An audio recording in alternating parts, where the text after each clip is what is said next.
السلام علیکم ورحمۃ اللہ وبرکاتہ۔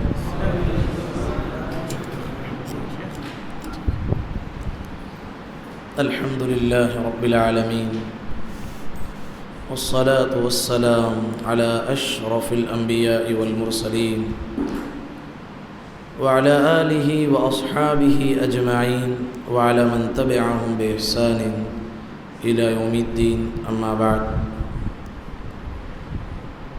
اعوذ باللہ من الشیطان الرجیم، بسم اللہ الرحمن الرحیم۔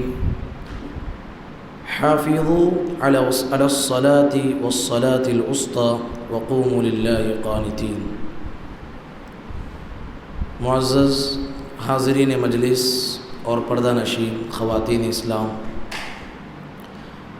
ہر قسم کی تعریف اللہ وحدہ لا شریک کے لیے لائق و زیبا ہے کہ اسی کی توفیق اور اس کے فضل سے آج ہم اللہ کے گھر میں جمع ہو کر اللہ کی عبادت کرنے، کچھ دین کی باتیں سیکھنے سکھانے کے لیے یہاں جمع ہوئے ہیں۔ اللہ ہمارے اس بیٹھنے کو، ہماری عبادتوں کو قبول فرمائے، اللہم آمین۔ معزز بھائیوں، جن ایام سے ہم گزر رہے ہیں یہ رمضان کا آخری عشرہ ہے، اور آخری عشرے میں بھی آخری ایام سے گزر رہے ہیں۔ یہ ایام بڑے بابرکت ہیں، بڑی فضیلتوں والے ہیں۔ اس کی اہمیت کا اندازہ اگر واقعتاً ہمیں ہو جائے تو ہم اپنا ایک منٹ بھی ضائع نہیں کریں گے۔ واقعتاً اس کا اندازہ ہمیں ہو جائے تو ہمیں ایک منٹ بھی ضائع نہیں کریں گے۔ واقعتاً اللہ کے نبی صلی اللہ علیہ وسلم کے بارے میں آتا ہے، اذا دخل العشر شد میزرہ وایقظ اہلہ۔ آپ سامنے آگے بیٹھ جاؤ۔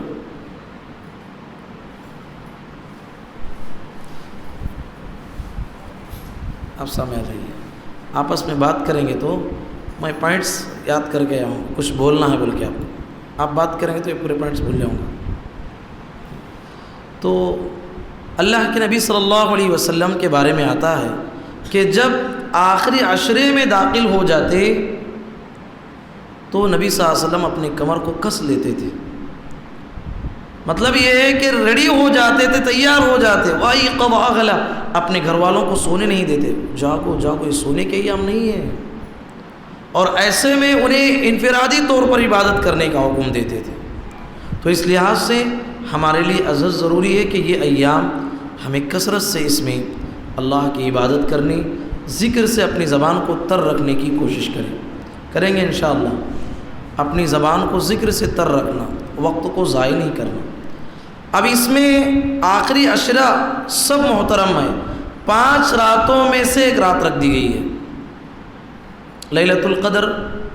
ایک اللہ کے نبی صلی اللہ علیہ وسلم کے پاس ایک صحابی آئے، کہا کہ اللہ کے نبی بہت دور سے آیا ہوں، پھر آئندہ آنے کے لیے مشکل ہو جائے گا، بتا دیجئے لیلۃ القدر کب ہے۔ نبی صلی اللہ علیہ وسلم نے 21ویں رات بتایا، حدیث ثابت ہے، بات کریں گے تو حدیث سے کرنا۔ تو نبی صلی اللہ علیہ وسلم نے بتا دیا۔ آئندہ سال ایک صحابی پوچھے تو 23ویں رات بتا دیے۔ اب مطلب یہ ہوا کہ یہ رات کوئی متعین رات نہیں ہے، بدلتی رہتی ہے۔ ہمارے لوگوں نے تو جو ہے 27ویں رات کو خاص کر لیا ہے۔ ہاں دیکھیے، مساجد میں جا کے دیکھیے، چراغاں لگائے ہوئے ہیں، سب نئے کپڑے پہنے ہوئے ہیں، نیا پکوان گھر میں پکا ہوا ہے۔ کیا ہے 27ویں رات؟ کس نے کہا بھائی؟ قرآن اور حدیث میں اس کا کوئی ذکر ہے؟ جیسے کہ ہمارے ایک بھائی نے بتایا کہ بعض لوگ عقلی گھوڑے دوڑاتے ہیں۔ کیا ہے عقلی گھوڑے؟ کہاں دوڑانا؟ دنیا کے معاملے میں۔ دین میں اگر ہم عقل کو استعمال کریں گے، جبکہ قرآن اور حدیث دلیل ہمارے سامنے موجود ہے، اپنی بات کو منوانے کے لیے، اپنا کام چلانے کے لیے عقلی گھوڑے دوڑائیں گے تو کتنا بڑا گناہ ہوگا۔ اب کیا ہے وہ انہوں بتاتے ہیں، سورۃ القدر پڑھیے، کس کو یاد ہے؟ بارک اللہ فیکم، پڑھیے۔ کتنے بار آیا لیلۃ القدر؟ ایک بار آیا ابھی۔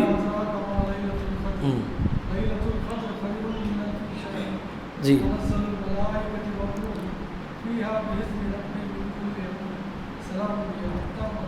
بارک اللہ فیکم۔ تنزل الملائکۃ، تو 3 مرتبہ آیا ہے کیا لیلۃ القدر کا لفظ اس سورہ میں 3 مرتبہ آیا ہے۔ اب لیلۃ القدر کے الفاظ کتنے ہیں؟ کتنے ہیں بھائی؟ 9 ہیں۔ اب یہ 3 کو ضرب دو 9 سے 20/7، سبحان اللہ، 20ویں 7ویں رات ہی ہے۔ بعض لوگوں نے کہا ہے لیکن کیسے انسان اپنی عقل کو استعمال کرتا ہے؟ اب بیٹھو تو سب رکشہ چلانے والا، بس چلانے والا، دکان میں جو ہے چاول بیچنا، کیا بولے مولوی صاحب، بہترین جواب۔ وہاں اچھا انسان، پڑھا لکھا انسانیت بولے گا وہی صاحب بول تو کتنی کی عبادتیں نکل جائیں گے، آپ کیا بھی کر سکتے ہیں دین میں۔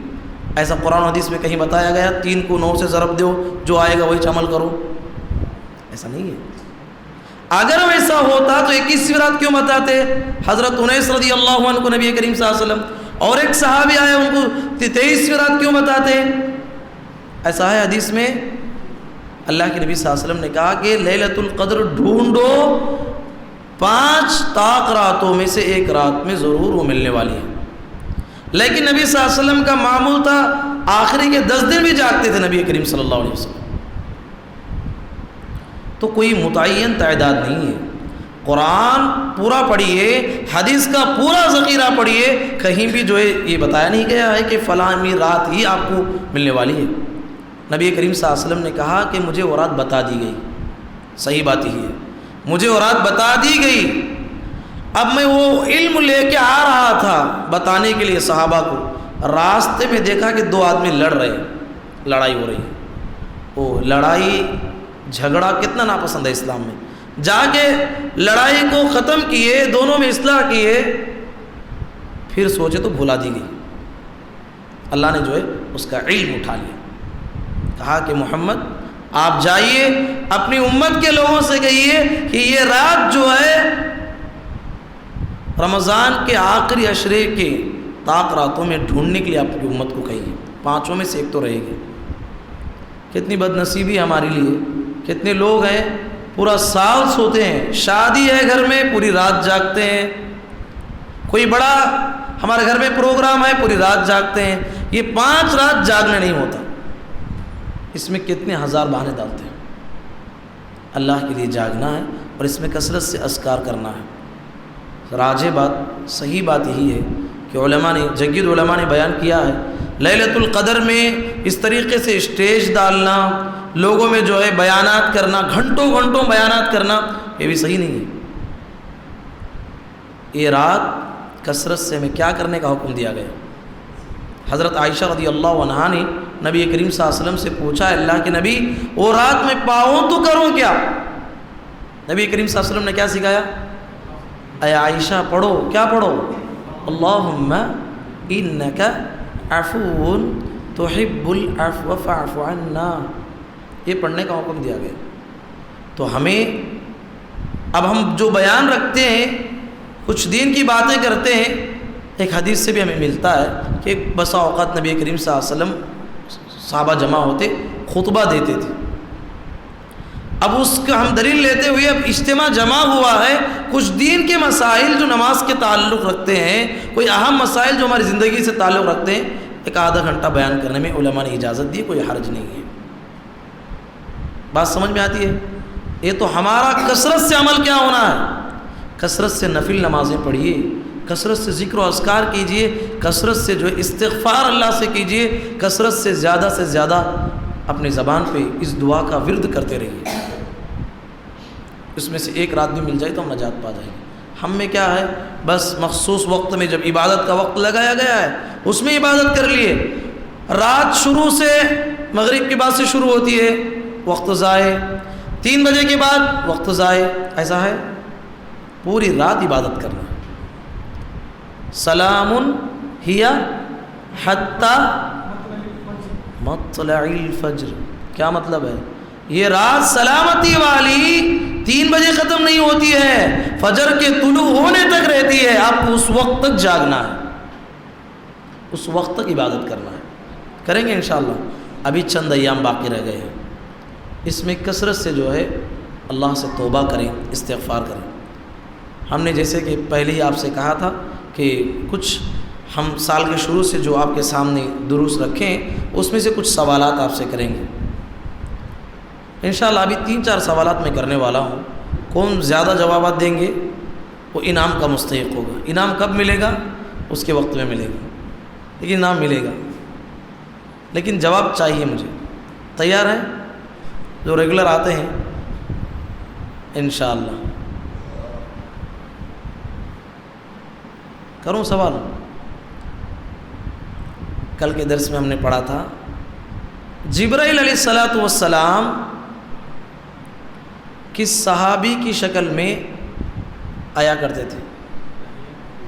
کون بھی بول دیا؟ ماشاءاللہ.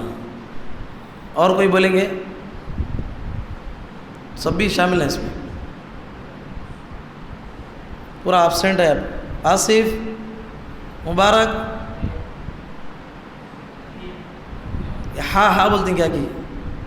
بولیے. ایمن, دحیا کلبی. کون بولے؟ پہلے تمہیں بولے. سب کو ایک ہی وقت میں یاد آنا چاہیے نا, اہم ہے سوال.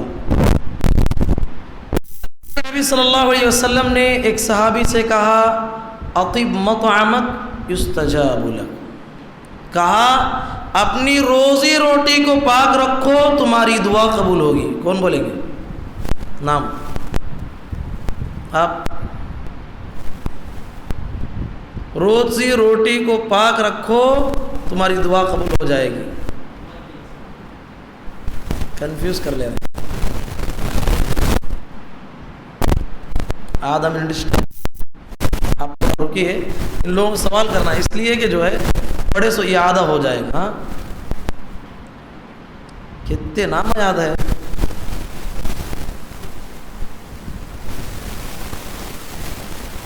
بولو, ٹائم ہو گیا. سعد بن ابی وقاص رضی اللہ عنہ. سعد بن وقاص رضی اللہ عنہ کو نبی کریم صلی اللہ علیہ وسلم نے کیا فرمایا؟ اپنی روزی روٹی کو پاک رکھو, اللہ تمہاری دعا قبول. اسی طریقے سے وہ کون سے صحابی ہیں جو عمر رضی اللہ عنہ کے گھر گئے تھے, 3 بار اجازت مانگی, اجازت نہیں ملی, لوٹ کے گئے؟ جواب غلط جواب بولنا.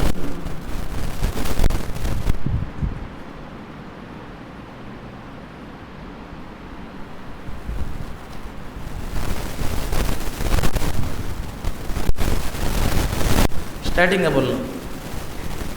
الف آتا. ابو موسیٰ الاشعری رضی اللہ عنہ. چھوڑو میرے نام تو میں سوچا تھا نا بچ جائے گا.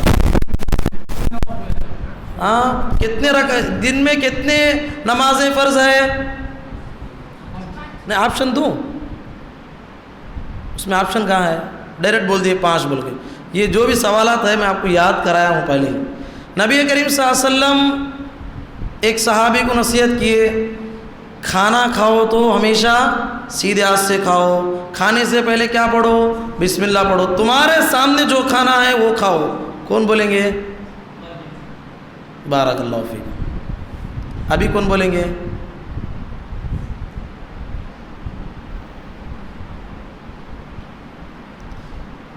نہیں, انہوں بولے تو صحیح. اور ایک حدیث میں ہے, یہ تو نام یاد رکھنا چاہیے. اللہ کے نبی صلی اللہ علیہ وسلم کو ایک صحابی رات میں اٹھے, خدمت کیے, تو نبی کریم صلی اللہ علیہ وسلم نے ان سے کہا کہ مانگو. تو اس صحابی نے کیا مانگا؟ اے اللہ کے نبی, جنت میں مجھے آپ کی صحبت چاہیے. نام کیا؟ سوالاں کرتی ہیں مول صاحب, پورے نامہ کے سوالاں کرتی ہیں. کیا کہ ایک بولو, لگا تو تیر, نہیں تو اس کے بعد نہیں بولتا. یاد رکھنا نہیں, کتنے بار یاد دلا یاد رکھنا. جعفر بھائی بولو, یاد رکھیں گے. ربیعہ بن کعب الاسلمی رضی اللہ عنہ. اسی طریقے سے جب نبی کریم صلی اللہ علیہ وسلم مدینے میں آئے تو 4 باتوں کا حکم دیے. اے لوگو, سلام کو پھیلاؤ،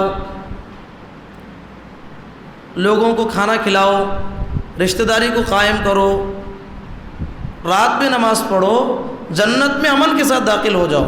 اس حدیث کے راوی کون ہیں؟ یہ حدیث بیان کرنے والے کون ہیں؟ انہوں نے کہا کہ سب سے پہلے مدینے میں نبی صلی اللہ علیہ وسلم آئے تو یہ تعلیم دیتے تھے۔ سنیں نا حدیث، یہودیوں کے سب سے بڑے عالم، آپشن دے دیا آپ کو، حدیث تو سن کے نا سلام کے آداب میں پڑھے تھے۔ آپ کو معلوم ہے بول سکتے ہیں آپ لوگ بھی، عبداللہ بن سلام، بس کروں اور بولوں؟ اچھا جعفر بھائی، اسلام کسے کہتے ہیں؟ اسلام کی بنیاد کتنی چیزوں پہ ہے؟ 5 ہے۔ بارک اللہ فیکم، تمہیں بولو۔ بارک اللہ فیکم، پہلا کیا ہے اسلام کی بنیاد؟ کلمہ پڑھنا، دوسرا نماز پڑھنا۔ عبد المقیت ابھی 3 ہے، تمہیں بولو کیا بولے؟ زکوٰۃ دینا، اور شہادت، نماز، زکوٰۃ، جی روزہ رکھنا، ابھی حج کرنا استطاعت ہو تو۔ یہ 5 بنیادی چیزیں ہیں۔ ایمان کے ارکان کتنے ہیں؟ 6۔ اب نام لے کے پوچھنا ہے، سب بولیں گے تو یہ 2 ہوتے وہ 2 بولیں گے۔ بولیے، آپ بولیے۔ احسان کرنا، اچھا 1 منٹ آپ بولو، آپ تمہیں بول دیتے سمجھا میں، آپ کے بازو میں، آپ کے بازو میں، نہیں بھائی کے بازو میں، نہیں بھائی آپ ہی بولیے۔ ایمان کی بنیاد کتنی چیزوں پر ہے؟ 6 ایمانیات 6 ہیں، کیا کیا ہیں؟ اللہ پر ایمان رکھنا، فرشتوں پر ایمان رکھنا، اللہ کی کتابوں پر ایمان رکھنا، نبیوں پر ایمان رکھنا، اچھے اور بری تقدیر پر ایمان رکھنا، آخرت کے دن پر ایمان رکھنا۔ بہرحال جو بھی پڑھتے ہیں اس کو یاد رکھنا چاہیے انشاءاللہ۔ اب آخری سوال مبارک، احسان کسے بولتے ہیں؟ اسلام ہو گیا، ایمان ہو گیا، احسان کیا ہے؟ بارک اللہ فیکم، بولیے۔ یہاں تک آتا ہے، اس کے بعد آتا نہیں ہے۔ بعض لوگ بولتے ہیں، پوچھے تو حافظ صاحب یہاں تک آتا ہے جواب ہو، اس کے بعد آتا نہیں، کیا کیا؟ کون بولیں گے؟ احسان، ابوالکلام بھائی۔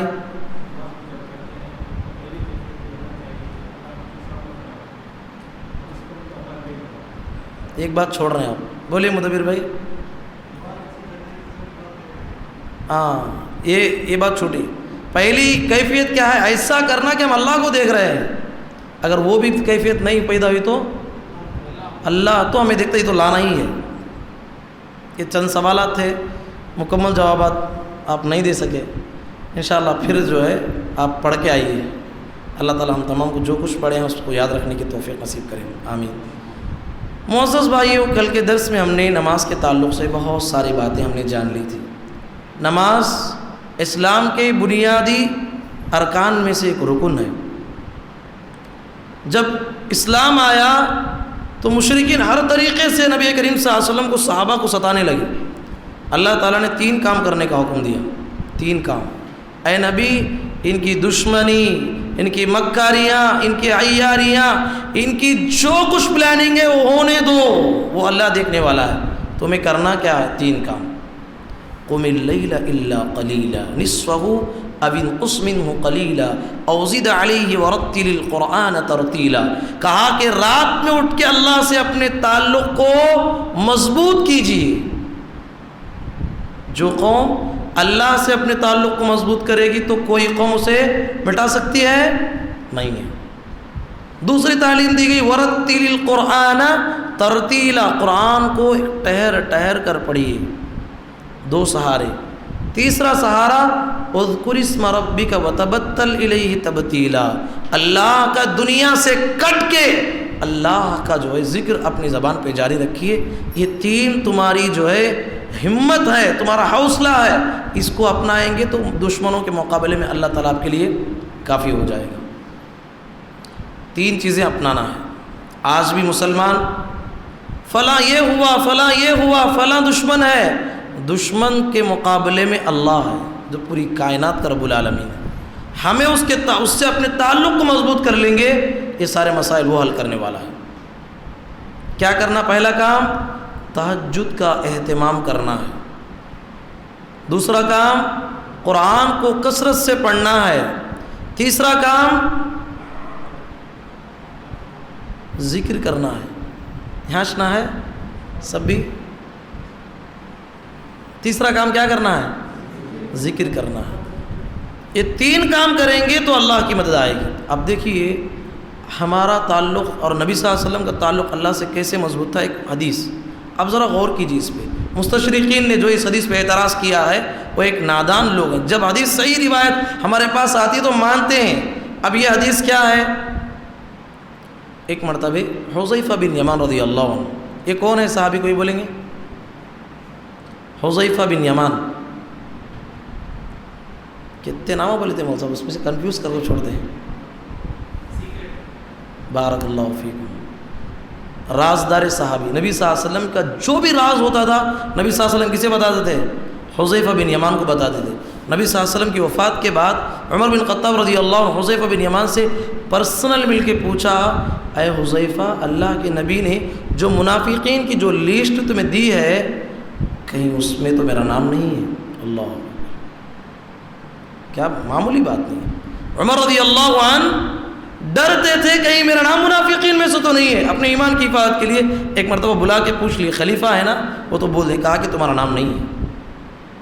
تو اتنا پرسنل راز رکھتے تھے. ایک مرتبہ نبی کریم صلی اللہ علیہ وسلم تہجد میں نماز کے لیے کھڑے ہیں. حذیفہ بن یمان میں جو ہے آ کے بازو میں کھڑ گئے. اب نماز نبی صلی اللہ علیہ وسلم نے شروع کیا. کیا پڑھا؟ سورہ فاتحہ کے بعد کیا شروع کیا؟ سورہ بقرہ شروع کیا. حذیفہ بن یمان کہتے ہیں کہ اچھی تلاوت ہو رہی تھی، سمجھا کہ 100 آیتیں پڑھ کے رکوع کریں گے. 100 آیتیں زیادہ ہیں، وہ بھی ایک رکعت میں 100 آیتیں پڑھے اور بڑھ گئے آگے. حذیفہ بن یمان کہتے ہیں کہ میں سمجھا کہ اب پڑھتے رہیں گے تو جو ہے شاید اتنا لمبا پڑھیں گے کہ سورہ ختم کر دیں گے. پڑھتے گئے سورہ بھی ختم ہو گیا. سورہ بقرہ کے بعد کون سا سورہ ہے؟ اس کے بعد کون سا سورہ ہے؟ نساء. نبی صلی اللہ علیہ وسلم نے بقرہ کے بعد نساء پڑھا. بقرہ کے بعد کون سا پڑھا؟ نساء پڑھا. وہ سمجھ گئے کہ اب تو جو ہے نساء پڑھ کے ختم کر دی. پورا نساء ختم ہوا ایک رکعت میں. نساء ختم ہونے کے بعد پھر آل عمران شروع کیے. ترتیب ایسے ہی حدیث میں، فاتحہ پڑھے، بقرہ پڑھے، نساء پڑھے، اس کے بعد آل عمران پڑھے. مطلب کیا ہے؟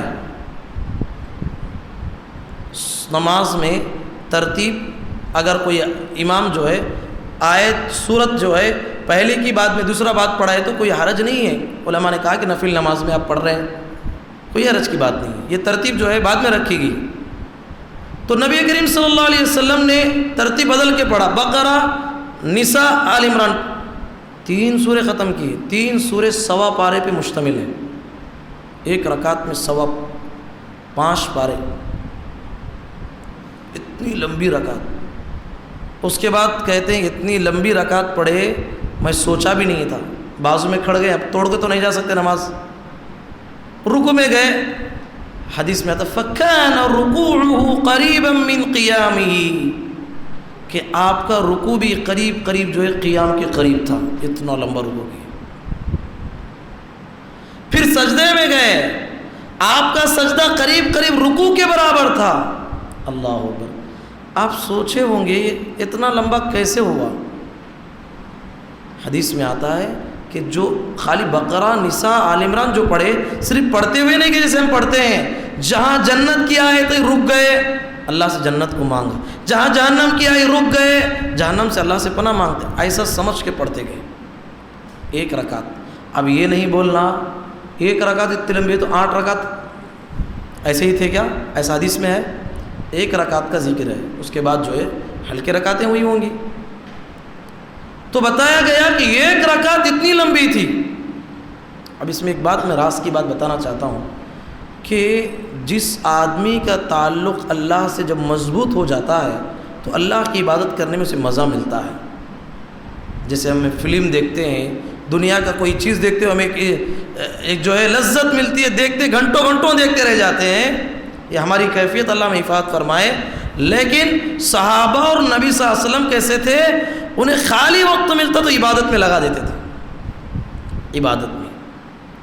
اب سمجھو کہ کتنی لذت ملی ہوگی نبی کریم صلی اللہ علیہ وسلم کو عبادت کرنے میں، قیام کرنے میں کتنا مزہ ملا ہوگا۔ اسی لیے ہمارے اسلاف کہتے ہیں کہ زمزم کے پانی کو لے کے سوکھی روٹی ڈبو کے کھاتے ہوئے، حدیث پڑھتے ہوئے کہتے ہیں لو واللہ لو يعلم الملوک ما نحن فیہ لجادلون علی ذلک بالسیوف۔ کہتے ہیں کہ اللہ کی قسم، یہ سوکھی روٹی اور زمزم میں ڈبو کے جب ہم کھا رہے ہیں، ہمیں اتنا مزہ مل رہا ہے، اگر یہ بادشاہ جو بڑے بڑے محلات میں ہیں ان کو معلوم ہو جائے ایک کھانے کی جو لذت ہے، تلوار لے کے ہم سے لڑ کے جو اس کو گھسیٹ لیں گے۔ یعنی ہمیں اللہ کی عبادت کرنے میں اتنا مزہ ملتا ہے کہ عبادت کا ایک اتنا شرف ہے کہ ہماری روٹی میں بھی اللہ تعالیٰ نے لذت دی ہے۔ بات سمجھ آتی ہے؟ یہ اللہ سے جب مضبوط تعلق ہو جاتا ہے، یہ اللہ کے نیک بندوں ہی کو باتیں سمجھ میں آتی ہیں۔ تو میں یہ بتانا چاہتا ہوں کہ اللہ سے تعلق کو مضبوط کریں۔ نماز کے تعلق سے ہم نے بہت ساری باتیں، بہت ساری گفتگو کی ہے۔ نبی صلی اللہ علیہ وسلم کا جو تعلق نماز سے تھا ویسا ہی تعلق ہمارا بھی قائم ہونا چاہیے۔ ذرا تکلیف ہوئی پہلے نماز پڑھتے تھے، سفر سے لوٹ کے آئے گھر نہیں جاتے، پہلے 2 رکعت اللہ کا حق ادا کرتے، دعا کرتے، پھر گھر جاتے۔ یہ نبی کریم صلی اللہ علیہ وسلم کی سنت ہے، مسجد سے تعلق کو جوڑنا۔ تو اللہ کے نبی صلی اللہ علیہ وسلم نے جو طریقہ ہمیں سکھایا ہے نماز کا، جو تعلق نماز سے ہمیں قائم کرنے کا حکم دیا، اسے ہمیں اپنانا ہے، اپنائیں گے انشاءاللہ۔ نماز سے تعلق اپنائیے، پھر اپنی زندگی کے سارے مسائل حل ہو جائیں گے۔ اس کے بعد ہم یہ جانیں گے کہ نماز پڑھتے ہیں ہم، بہت سارے لوگوں کی غفلت یہ ہے کہ نماز چھوڑ دیتے ہیں۔ ان کے بارے میں کوئی بولیں گے وہی جو نماز جانتے پوچھتے چھوڑتے ہیں،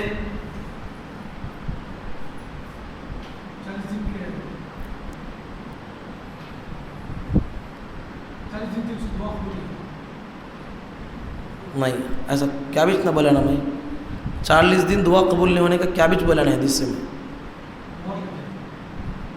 نہیں۔ ہاں کہاں کی ہے ادھر ایمن، جواب پوچھے تو بولو۔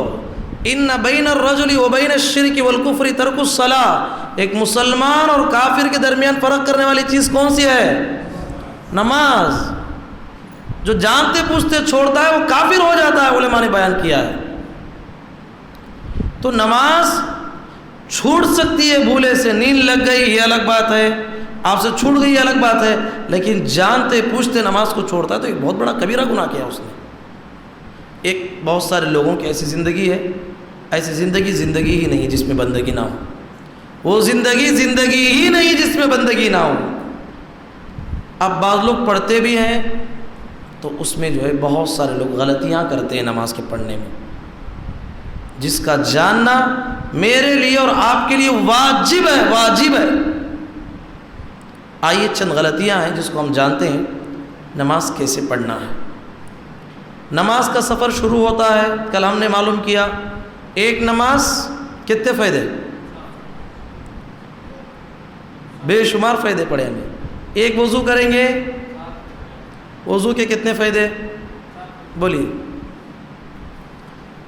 نمبر پوچھو بولوں گا، کیا مت پوچھو بولتے ہیں، اور تو اس طریقے سے کل ہم نے تفصیل پڑھا ہے۔ وضو کے بعد وضو کرنے سے کتنے فائدے ہیں، وضو کے بعد دعا پڑھنے کا کیا فائدہ ہے، مسجد کی طرف چلنے کا فائدہ کیا ہے، مسجد میں آ کے نماز پڑھیں تو کتنا ثواب ہے، آپ سن سکتے ہیں۔ تو نماز پڑھنا ہے، نماز میں غلطی نہیں ہونا ہے۔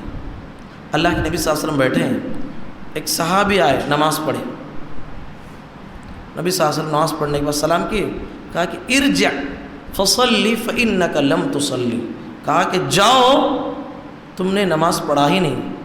وہ گئے، پھر وضو کیا، آئے، نماز پڑھے۔ نبی صلی اللہ علیہ وسلم سے آ کے ملے، کہا ارجع فصلی فإنک لم تصلی، جاؤ تم نے نماز ہی نہیں پڑھا۔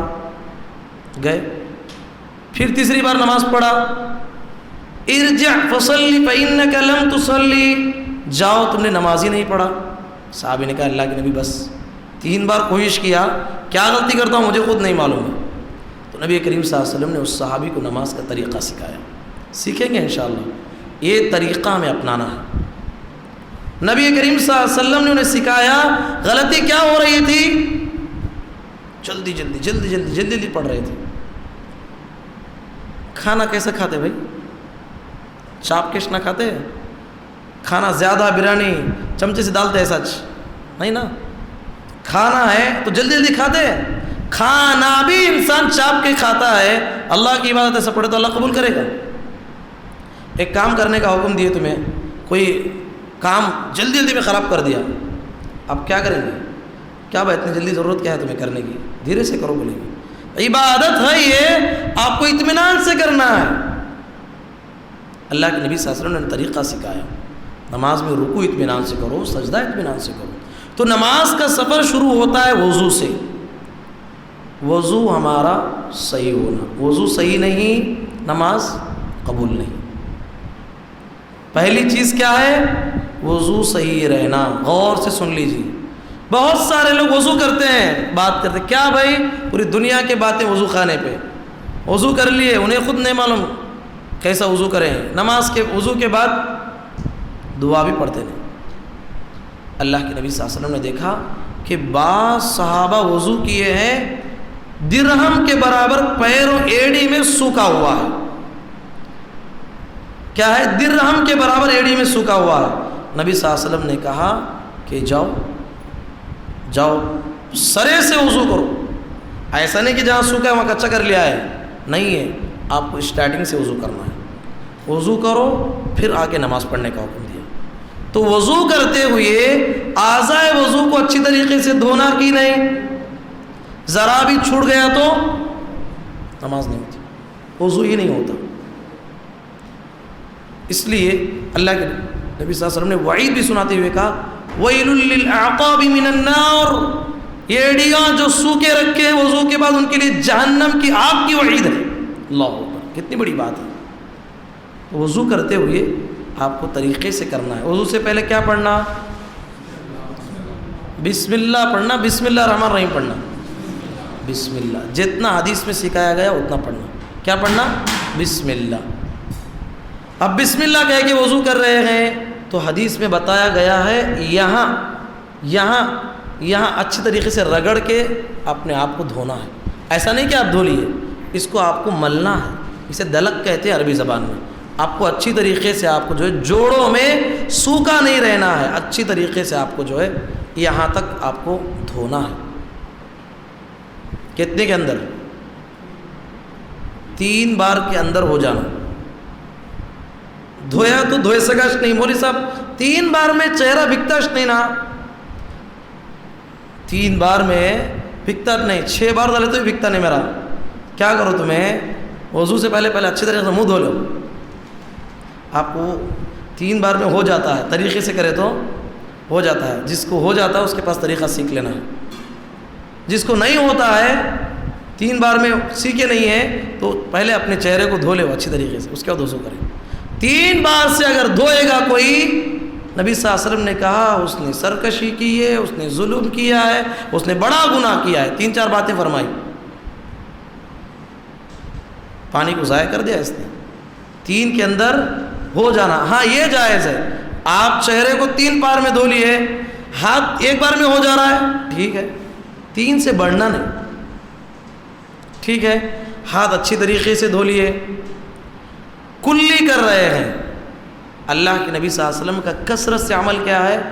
کلی اور ناک دونوں کو ایک وقت میں کرتے تھے، یہ الگ وہ الگ نہیں کرتے تھے زیادہ، جائز ہے۔ اس کو 3 بار، اس کو 3 بار جائز ہے۔ لیکن نبی صلی اللہ علیہ وسلم کا کثرت عمل کیا ہے؟ ایک ہی چلو میں کلی اور ناک کو کرتے تھے۔ بات سمجھ میں آئی؟ نہیں میں ایک ہی پانی لے کو کلی بھی ناک پہ چہرہ دھو لوں گا بول تو صحیح ہے؟ جتنا حدیث سے ثابت ہو وہ کرنا. ایک ہی چلو میں کلی بھی کرتے تھے اور ناک بھی نبی کریم صلی اللہ علیہ وسلم پانی چڑھاتے تھے.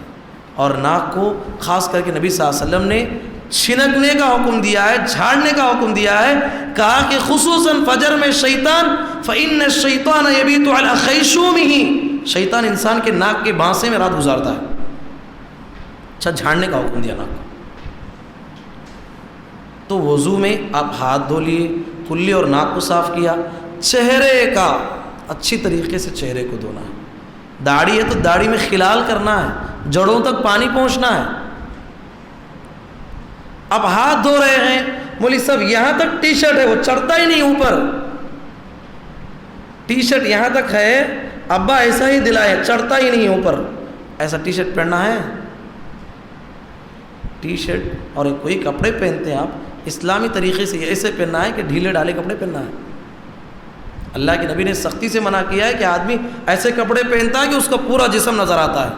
کپڑا تو ہے اوپر لیکن اس کی ساخت پوری نظر آتی ہے, اس کے ہاتھ کتنے موٹے ہیں, پیر کتنے موٹے ہیں. ایسا کپڑا پہننے سے منع کیا. اور ایسا کپڑا بھی نہیں کہ اندر سے بدن نظر آ رہا ہو, ڈھیلا ڈھالا کپڑا پہننا. ہاتھ کوہنیوں تک دھونا, کوہنی شامل ہے کہ نہیں, یہاں پانی ڈال کے لگڑنا اچھی طریقے سے, کیونکہ یہاں سوکھا رہ سکتا ہے یہاں تک. ابو ہریرہ رضی اللہ عنہ کہتے ہیں اگر تمہاری خواہش ہے کہ آخرت میں تمہارے اعضاء زیادہ چمکے, اور بھی ذرا اوپر دھو لو, نہا لینا نہیں یہاں تک, کوہنیاں ہو گئے. مسا کرنا, مسا بہت سارے لوگ کیسے کرتے ہیں, پانی لیے اچھی کنگھی کر کے آیا ہے, تیل لگا کے آیا ہے, اب کیا کرتا ہے یہاں سے ایسا ٹچ, یہاں ایک ٹچ کرتے ہیں اور ایک ٹچ یہاں کرتے ہیں, کان میں انگلی پھراتے ہیں. ایسا ہی نہ کرتے ہیں, ایسا نہیں ہے مسا. آپ پانی لیے ہیں, آپ کو الگ سے پانی لینا ہے, اس کو گرا دینا ہے. آپ کو 3 انگلی ہے, یہاں سے پیشانی سے شروع کر کے گدی تک جانا اور گدی سے پھر سامنے تک آنا ہے. پھر یہ 2 انگلیاں کان میں اور انگوٹا کان کے پیچھے لے جائیں گے, تو اسے مسا کا صحیح طریقہ ہے. بات سمجھ میں آ گئی؟ تو پورا سر جو ہے مسا پورے سر کا ہوتا ہے, پورے سر کا مسا ہوتا ہے. خالی یہاں ٹچ کر کے یہاں ٹچ کرنا یہ صحیح نہیں ہے. مسا سمجھ میں آ گیا کراسوں میں؟ قرآن اور حدیث سے ہی ثابت ہے. یہاں سے یہاں تک گدی تک گئے, گدی سے پھر سامنے تک آئے, پھر یہ 2 انگلیاں جو ہے کان میں گھمائیں گے اور یہ انگوٹا جو ہے کان کے پیچھے گھمائیں گے, بس اتنا مسا ہے. بعض لوگ الگ سے ہاتھ لے کے گردن پہ پھراتے ہیں, کیوں؟ حدیث سے ثابت ہے جو بھی کام کریں گے دلیل سے کریں گے. زمین کس کی؟ آپ بول رہے میری, لوگ کیا بولیں گے؟ پروف دکھاؤ, بولیں گے کہ نہیں؟ گھر کس کا؟ میرا. اچھا تمہارا گھر ہے تو پروف دکھاؤ, دکھائیں گے کہ نہیں؟ تو قرآن اور حدیث کی بات آ گئی تو پروف پوچھنا کہ نہیں؟ قرآن اور حدیث میں کہیں بھی گردن کا مسا آئی ہی نہیں ہے. ہو گیا مسا. پیر دھونا ہے, کہاں تک دھونا ہے؟ ٹخنے پورا بھیگنا, ٹخنے کے اوپر تک دھونا, خاص کر کے ایڑیوں کو اور پیروں کے انگلیوں میں خلال کرنا. خلال آپ اچھی طریقے سے انگلیوں میں انگلی ڈال کے جو ہے اچھی طریقے سے دھونا ہے. دھوئیں گے تو آپ کو اطمینان ہو جائے گا کہ پیر پوری طریقے سے دھلا ہوا ہے. پھر جا کے وضو کے بعد کی دعا پڑھنا. وضو کے بعد کی دعا کون سنائیں گے؟ بولیے بولیے بولیے آپ بولیے. بارک اللہ فیکم.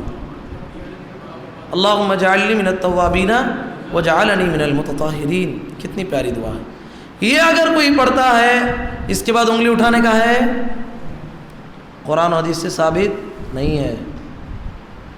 البتہ یہ ہمیں اشارہ ملتا ہے کہ انگلی اٹھانا, آسمان کی طرف دیکھنا, یہ ہے قرآن حدیث میں نہیں ہے. البتہ وضو کرنے کے بعد آپ کو پیشاب کے قطرے گرنے کا ایک شک اور شبہ ہے, اس طرح کچھ شک و شبہ ہے تو پانی کے چھینٹے آپ اپنے طرف ایسا چھڑک سکتے ہیں، حدیث سے ثابت ہے. لیکن یہ انگلی اٹھانا اشہد ان لا الہ الا اللہ پڑھتے ہوئے ایسا ہے، تشہد میں بھی نہیں ہے کہ آپ کریکٹ تشہد میں اشہد اللہ پہ اٹھائے.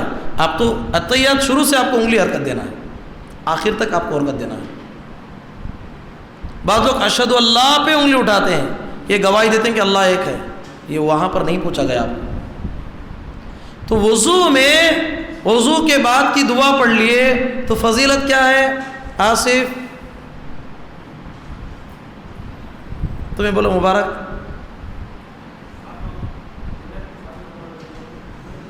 ایک دروازہ چھوڑتے نا جی. بولو جعفر بھائی، جہنم کے کتنے دروازے ہیں؟ جہنم کے پوچھا میں 7 ہیں. کون 8 بولے سے؟ جی جہنم کے دروازے کتنے ہیں؟ 7. ہلکا بولتے ہیں 7 بول کے. جنت کے دروازے 8 ہیں. لہا 7 ابواب لکل باب منہم جزء مقسوم. جہنم کے 7 دروازے ہیں، جنت کے 8 دروازے ہیں.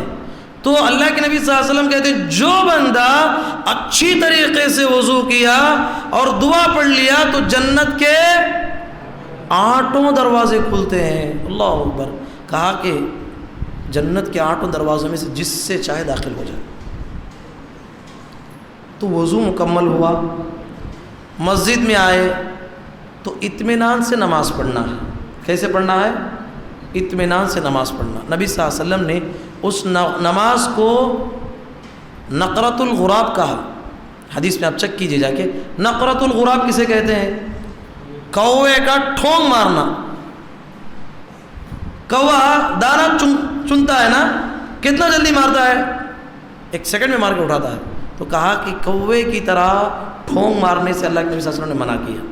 سجدہ کریش نہیں اٹھے، کریش نہیں اٹھے. ایسا ہے اطمینان سے سجدہ کرنا. سجدہ کتنے ہڈیوں پہ ہوتا ہے ایمن؟ کون 5 بولے سو؟ کوسے بولو. بارک اللہ فیک. کتنے ہڈیوں پہ ہوتا سجدہ؟ 7 ہڈیوں پہ سجدہ ہوتا ہے. کون بولیں گے 7 کون سے ہڈیاں ہیں؟ بولیے شروع سے، یہاں سے بولو، ہاتھ سے بولتے ہیں. ہاں 1 منٹ انہوں بولنے دو. ہاں کتنے ہوئے؟ 8 ہو گئے. 3 4 اس میں ہو گئے. وہ 4 بتاتے نا. ہاں بولو بھائی. ہاں اللہ اکبر. کیا بھائی کون نہیں بتاتے تمہیں؟ ہاں کتنے ہوئے تمہیں گنو جی. ہاں 2 4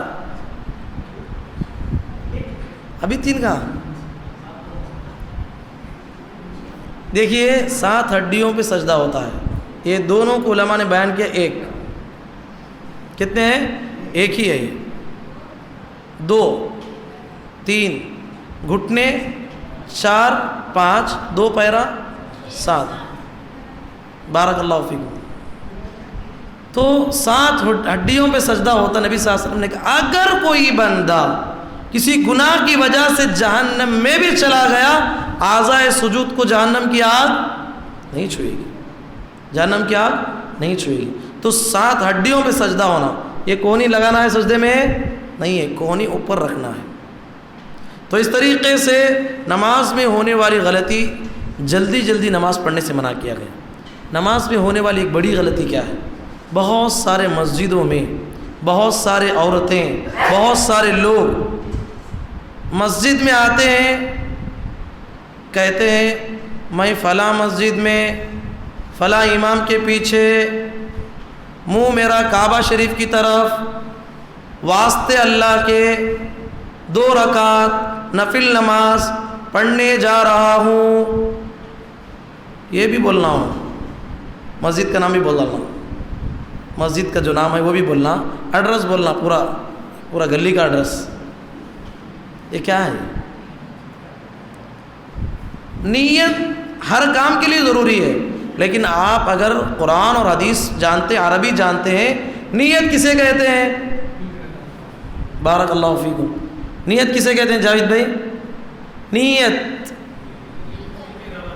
بارک اللہ فیکم، ارادۃ القلب، دل میں جو ارادہ آپ کرتے ہیں اسی کا نام نیت ہے۔ نیت دل میں جو ارادہ کرتے ہیں اسی کا نام ہے۔ آپ فجر میں اٹھے، وضو کرنے چلے گئے، تمہارا نیت کیا ہے؟ فجر نماز پڑھنا بول کر نہ وضو کرتے ہیں، وہی نیت ہے۔ اس کے واسطے الگ سے زبان سے بولیں گے تو تکلم ہو جائے گا، وہ نیت نہیں ہو جائے گی۔ اسی لیے علماء نے کہا جو نماز کے لیے نیت زبان سے کہتا ہے گویا کہ اس نے بدعت کو اپنایا، بدعت ہے، یہ قرآن و حدیث سے ثابت نہیں ہے۔ کون بولیں گے نیت کسے کہتے ہیں؟ آپ بولیے، عبد المقید کے پیچھے جو بیٹھے ہیں آپ، نیت کسے کہتے ہیں؟ ارادۃ القلب، دل کے ارادے کا نام نیت ہے۔ نیت زبان سے بولنا صحیح ہے؟ نیت زبان سے ادا کرنا، یہ قرآن اور حدیث، یہاں تک کہ علامہ ابن قیم رحمۃ اللہ علیہ کہتے ہیں آپ کسی ضعیف روایت میں بھی نہیں بتا سکتے، کوئی موضوع روایت بھی نہیں اس کے بارے میں نیت زبان سے بولنا بول کے، کہیں بھی عائش نہیں ہے۔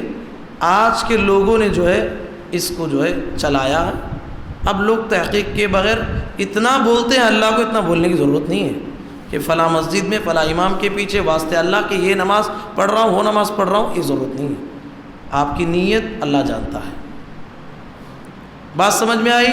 نماز کے لیے زبان سے نیت ادا کرنا بدعت ہے، تو نیت دل کے ارادے کا نام ہے۔ تو اس طریقے سے نماز جو ہے نیت زبان سے ادا نہیں کی جاتی۔ اسی طریقے سے نماز پڑھتے ہوئے بہت سارے لوگ آنکھ بند کر لیتے ہیں، صحیح ہے؟ نماز میں آنکھ کھلی رکھنا ہے۔ میں امام کعبہ کو دیکھا آنکھیں بند کر کو تھے، دلیل کون بھائی؟ ان کو کیا تمہیں آنکھی میں درد رہیں گا، تم آ کے بولیں گے وہ گھر کو؟ کچھ مسئلہ رہیں گا تم کو آ کے بولیں گے؟ آنکھی کوئی بند کرا ہے یا کھولنا ہے، دلیل کہاں ہے؟ حدیث میں اللہ کے نبی صلی اللہ علیہ وسلم نے آنکھ کھلی رکھنے کا حکم دیا۔ اسی لیے کہا نماز پڑھ رہے ہیں تو سانپ آئے تو نماز توڑ کے مارو، نماز میں آنکھی بند کرے تو سانپ آیا سو معلوم ہوتا، بچھو آیا سو معلوم ہوتا، کاٹ کے بھی چلا جائیں گے، آنکھی بند کر لیں گے تو۔ آنکھی کھلی رکھنا، اب کھلی رکھے ہیں، دیکھنا کہاں؟ سجدے کی جگہ کو۔ پوری نماز میں ہماری نگاہ کہاں رہنا؟ سجدے کی جگہ میں، رکوع میں سجدے کی جگہ میں۔ بعض لوگ بولتے ہیں رکوع میں پیروں کے انگوٹھوں کو دیکھنا۔ اب دو پیراں ہیں، کون سے انگوٹھے کو دیکھنا؟ دونوں کو دیکھ سکتے ہیں تمہیں؟ رکوع میں ایک ہی وقت میں دو انگلیوں سے دو انگوٹھوں کو دیکھنا۔ سجدے میں بعض لوگ بولتے ہیں ناک کو دیکھنا، سجدے سے اٹھے آئیں گے ٹیڑھے ہو جائیں گے، ایسا کچھ ہے سجدے میں، سجدے کی جگہ پہ دیکھنے کے لیے آنکھیں کھلی رکھنا ہے بس سجدے میں۔ رکوع میں پوری نماز میں آپ کی نگاہ کہاں رہنا ہے؟ سجدے کی جگہ پہ ہونا ہے، سوائے تشہد میں۔ تشہد میں کیا ہونا ہے؟ انگلی کے اشارے پہ آپ کی نگاہ ہونا ہے۔ اللہ کے نبی صلی اللہ علیہ وسلم نے یہ بھی منع کیا ہے کہ آدمی آنکھیں تو کھولا ہے، ادھر دیکھ رہا ہے، ادھر دیکھ رہا ہے، ادھر دیکھ رہا ہے، اچانک کوئی وضو کر کے آئے، ان کو دیکھ دیا، دونوں کی آنکھیں مل گئی، شرم سے نیچے دیکھتا ہے۔ نماز میں کہاں دیکھنا ہے؟ پوری مسجد چھان پین کرتے ہیں لوگ، نماز میں ادھر دیکھے ادھر دیکھے، ایسا ہے؟ نماز میں سجدے کی جگہ کو دیکھنا۔ حدیث میں تو یہاں تک منع کیا گیا ہے، نماز پڑھتے پڑھتے بعض لوگ جنازے کی نماز میں اللہ اکبر اللہ اکبر، پتہ نہیں اوپر کیوں دیکھتے ہیں؟ کتنے بار تکبیر ہوتی ہے جنازے میں؟ نہیں معلوم؟ چار بار میں 4 بار اوپر دیکھتے ہیں۔ ایسا قرآن حدیث میں کہیں ہے؟ حدیث میں تو سخت منع کیا گیا، جو آدمی نماز پڑھتے ہوئے آسمان کی طرف دیکھتا ہے اسے ڈرنا چاہیے کہ اللہ کہیں اس کی آنکھوں کی روشنی کھینچ نہ لے، اس لیے جو ہے سختی سے منع کیا گیا۔ ہاں البتہ آپ نماز پڑھ رہے ہیں، کوئی ایسی چیز ہے جو آپ کی نماز میں بہت خلل کر رہی ہے، آپ آنکھ بند کر لیں تو یہ الگ بات ہے۔ نارمل وقت میں آپ جو ہے آنکھ بند کر کے نماز پڑھنا، ادھر ادھر دیکھنا صحیح نہیں ہے۔ اسی طریقے سے نماز پڑھتے ہوئے بے جا حرکت کرنا جائز ہے۔ کہاں کھڑے ہیں؟ اللہ کے سامنے۔ کسی آفس میں گئے، بڑے آدمی کے پاس کھڑے ہیں، سیدھا کھڑتے ہیں۔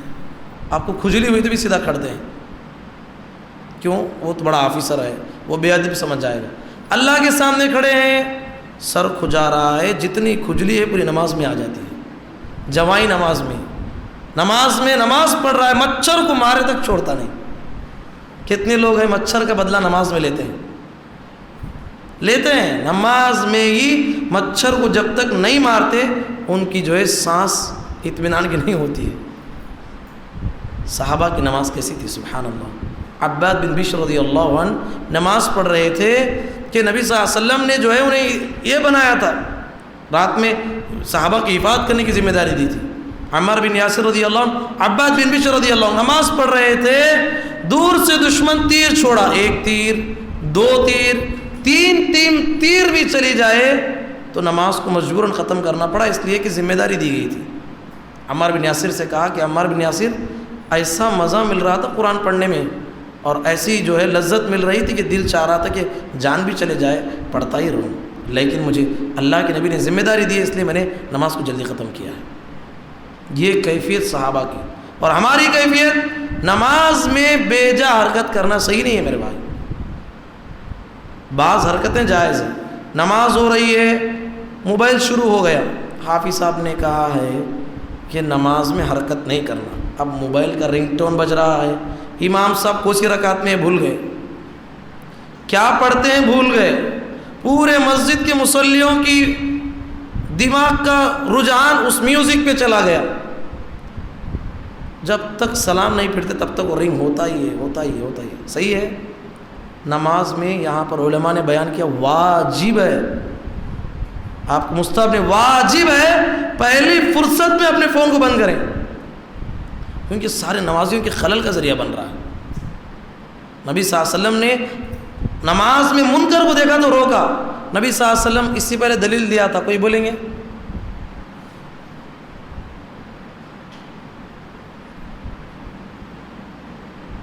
حدیث میں اللہ کے نبی صلی اللہ علیہ وسلم نماز پڑھ رہے تھے، حدیث میں ہے کہ عبداللہ بن عباس رضی اللہ عنہ کے کہاں کھڑے؟ لیفٹ سائڈ کھڑے، تو نبی صلی اللہ علیہ وسلم نے نماز کی حالت میں انہیں کدھر کیا؟ رائٹ سائڈ کیا، تو یہ حرکت جائز ہے کہ نہیں؟ نماز میں بچھو سانپ نظر آیا، مارنے کا حکم دیے کہ نہیں؟ آپ کی نماز، ہاں وہ بھی ہے، اس کی تفصیل سے آنے والا ہے۔ نماز پڑھ رہے ہیں آپ، ایک بہت بڑی غلطی ہے، کون سی غلطی؟ پہلی بات، نماز کوئی پڑھتا ہے تو نماز کے سامنے سترا رکھنا۔ سترا کوئی جانتے ہیں؟ مثل مؤخرۃ الرحل، اونٹ کے بیٹھنے کے کجاوے کے برابر، جس پہ اونٹ پہ بیٹھتے ہیں ہم، وہ کجاوا پہلے لگایا جاتا تھا، ٹیک لیتے نا پیٹھ کو، اس کجاوے کے برابر، کم از کم 1 ہاتھ کے برابر ہے، اتنی چیز تو آپ اپنے سامنے رکھنا۔ خالی میدان میں پڑھیں گے، وہاں سے کوئی گزر جائے گا تو آپ کی نماز کا ثواب کم ہو جائے گا۔ اب وہ سترا کیا بن سکتا ہے؟ انسان کی پیٹھ بھی بن جائے گی، لکڑی رکھیں لکڑی بن جائے گی، دیوار بن جائے گی، بعض لوگ لکیر گھسیٹتے، بنے گی لکیر؟ سترا بنتا ہے، دستی سامنے رکھ لیے، سترا بنتا ہے، کتنا ہونا؟ کم از کم ہاتھ کے برابر ہونا، مثل مؤخرۃ الرحل، اتنا آپ سامنے رکھیں گے تو آپ کو جو ہے نماز پڑھنا ہے۔ سجدہ کرنے کے بعد ایک بکری گزرے جیسا رہنا ڈسٹینس، انہوں کہاں کی ہے سترا، کہاں کی ہے انہوں وہاں کھڑے، 4ویں صف میں سترا اس دیوار کو بنے، صحیح ہے۔ سجدہ کرنے کے بعد ایک بکری گزرے جیسا اتنا فاصلہ ہونا، آدمی کے قریب رہنا۔ نبی صلی اللہ علیہ وسلم نماز پڑھ رہے تھے، بکری گزرنے گئی، نبی صلی اللہ علیہ وسلم نے بکری کو بھی ہٹا دیا. ابھی جانا ہی چاہ رہے تو نبی صلی اللہ علیہ وسلم سامنے گئے, وہ پیچھے سے چلے گی, پھر نبی صلی اللہ علیہ وسلم پیچھے آ گئے. نبی صلی اللہ علیہ وسلم نے کہا کہ سترہ رکھ کے پڑھو. اگر کوئی آدمی نمازی کے سامنے سے جاتا ہے اسے روکو, نہیں رکتا ہے ڈھک لو اس کو, حدیث میں ہے. تیسری بات فرمائی فَلْيُقَاتِلْهُ, اگر اس کو لڑنا چاہے تو نماز کی حالت میں لڑو اس سے. نبی صلی اللہ علیہ وسلم نے کہا فَإِنَّهُ شیطان, انسانی شکل میں وہ شیطان ہے, وہ جو نماز کے سامنے سے ضد کے ساتھ جانا چاہتا ہے اس کو اللہ کے نبی صلی اللہ علیہ وسلم نے سختی سے منع کیا کہ کوئی آدمی نماز پڑھ رہا ہے اس کے سامنے سے چلے جائے. کتنے لوگ ہیں کیا بھی کام نہیں, سلام پھیرے پیچھے کوئی نماز پڑھ رہا ہے, میرے پیچھے کیوں کھڑا ہے, بھائی جانا ہے. اب اسے کرنے کیا بھی نہیں, گھر میں کام, یہاں سے اٹھ کے وہاں تک بات کرنا ہے بس. اتنا بے چین ہوتا ہے, اتنا بے چین ہوتا ہے, گویا کہ اسے جو ہے بہت بڑا کام ہے, آخر میں چلے ہی جاتا ہے. 2 منٹ, آج ہماری نماز تو 2 منٹ کی چل, 2 منٹ صبر کرنے کا ہمیں جو ہے طاقت نہیں ہے, کم از کم 5 منٹ صبر نہیں ہے. حدیث میں یہاں تک کہ اللہ کے نبی صلی اللہ علیہ وسلم نے فرمایا لو یعلم المار بین یدی المصلی, اگر نمازی کے سامنے سے گزرنے والے کو معلوم ہو جائے اس کا گزرنا کتنا بڑا گناہ ہے, 40 رکنا پسند کرے گا. کتنا؟ 40. اب وہ کیا 40؟ راوی کہتے ہیں 40 دن ہے, 40 ہفتے ہے, 40 سال ہے, مجھے معلوم نہیں. یعنی اللہ اسے قیامت کے دن اتنا بڑا عذاب دیں گا, اللہ میں کئی کو تو نمازی کے سامنے سے گزر گئے, 40 سال بھی رہتے تو وہاں بیٹھے رہتا, بعد میں جاتا, یہ میرے لیے بہتر ہوتا, اتنا بڑا عذاب مل رہا مجھے.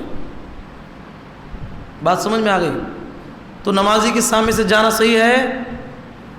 آپ کو کتنی بھی مشکل ہو تھوڑی دیر بیٹھ جائیے, نمازی کے سامنے سے نہیں جانا. اب یہ ایک مسئلہ ہے, سترۃ الامام سترۃ لمن خلفہ. امام بخاری رحمۃ اللہ علیہ نے باب باندھا ہے, امام کا سترہ مقتدیوں کا سترہ ہے. سب مسجد میں ایک سترہ لاگ رکھ لیں گے کیا؟ امام صاحب ایک سترہ میدان میں پڑھ رہے ہیں, نبی صلی اللہ علیہ وسلم نیزہ گاڑ دیتے, آپ کا سترہ ہے, پورے اس مصلیوں کا سترہ وہی ہے. عبداللہ بن عباس رضی اللہ عنہ کہتے ہیں میں چھوٹا تھا, گدھی پہ بیٹھ کے آتا تھا, اور جو ہے بس اوقات صفوں میں جو ہے ضرورت پڑی تو گھومتا تھا, کوئی فرق نہیں پڑے گا. کیوں؟ سترہ تو کس کا ہے؟ امام کا. تو امام کا سترہ, پیچھے والوں کا ایک ہی سترہ, سب کا سترہ ایک ہی ہے نماز کے وقت میں.